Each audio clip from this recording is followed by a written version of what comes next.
मरने के बाद स्वर्ग के द्वार पर 4 व्यक्ति खड़े थे। इन 4 व्यक्तियों में पहला राजा था, दूसरा एक बिजनेसमैन था, तीसरा पंडित था और चौथा एक आम आदमी मजदूर था।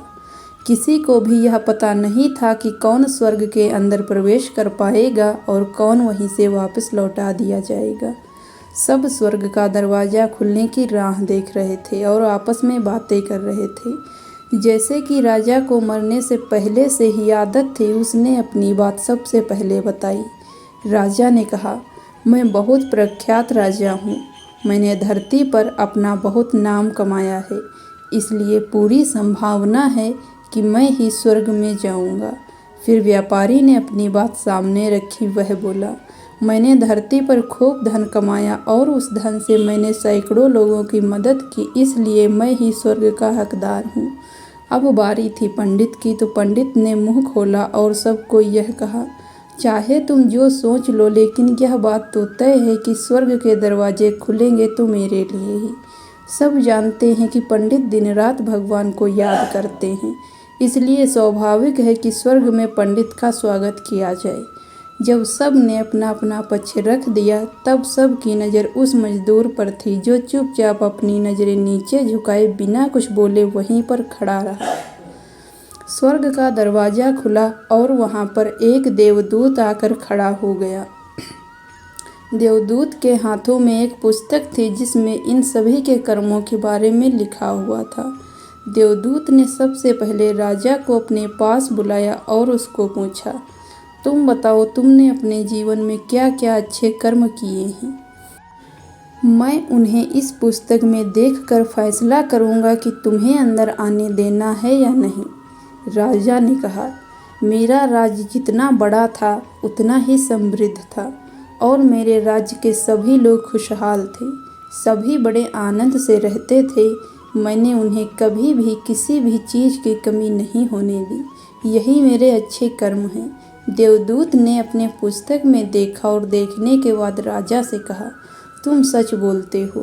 तुमने अपने राज्य की प्रजा को बहुत सुखी रखा था, लेकिन तुमने अपने राज्य की सीमा बढ़ाने के लिए जितने युद्ध किए थे, उन युद्ध की वजह से हजारों सैनिकों ने अपनी जान गंवा दी थी। उन हजारों सैनिकों के परिवार के दुख का कारण तुम बने थे, इसलिए तुम स्वर्ग में नहीं आ सकते। अब बारी थी व्यापारी की।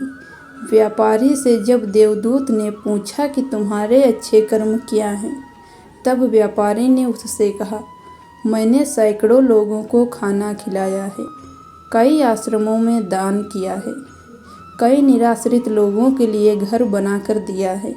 यह मेरे अच्छे कर्म हैं।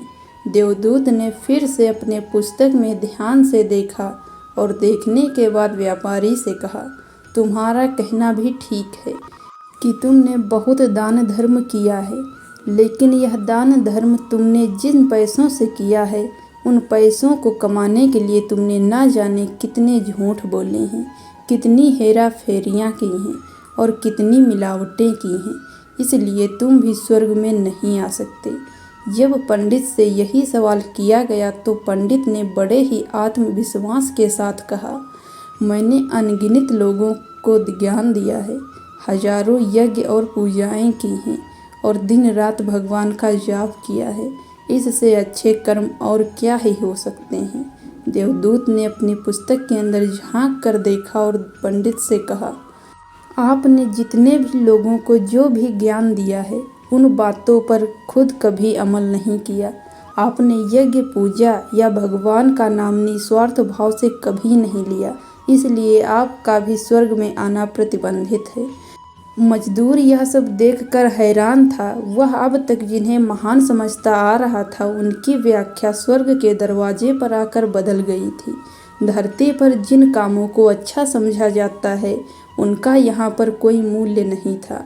यमदूत ने जब इस मजदूर को अपने पास बुलाया और इससे पहले कि वह उससे उसके अच्छे कर्मों के बारे में पूछता, मजदूर बोल पड़ा, प्रभु, मैं जानता हूँ कि मैं भी स्वर्ग में आने के लायक नहीं हूँ, लेकिन मैं फिर भी एक बार बाहर से ही स्वर्ग को झांक कर देखना चाहता हूँ। बस इससे ज़्यादा मेरी कोई इच्छा है ही नहीं, क्योंकि ऐसी इच्छा पालने के लिए मैंने जीवन में कुछ भी नहीं किया है। मैं पूरा दिन मेहनत करता और जो भी पैसे कमाता उन्हें अपने परिवार के पालन पोषण में खर्च कर देता। इसलिए दान धर्म के लिए कुछ बचता ही नहीं। लोगों की भला मैं क्या सेवा करता, क्योंकि काम के बाद जो थोड़ा सा समय मिलता उसको अपने ही बूढ़े माँ बाप की सेवा में बिता देता। और यह सब करने के बाद मैं कभी कभी मंदिर भी चला जाता और भगवान से जैसा भी मुझे दिया है उस जीवन के लिए धन्यवाद कहता। देवदूत ने अपनी पुस्तक में बड़े ध्यान से देखा और थोड़ी देर देखते ही रहा। फिर उसने मजदूर से पूछा कि तुम याद करके बताओ, तुमने कभी तो कोई अच्छा काम किया होगा। मजदूर ने थोड़ी देर सोचने के बाद बोला, हाँ मुझे थोड़ा थोड़ा याद है। एक बार मैं बहुत भूखा था और खाना खाने ही बैठा था कि एक बहुत ही कमज़ोर कुत्ता जो ठीक से चल भी नहीं पा रहा था वह मेरे पास आ गया और मेरे खाने को देखने लगा।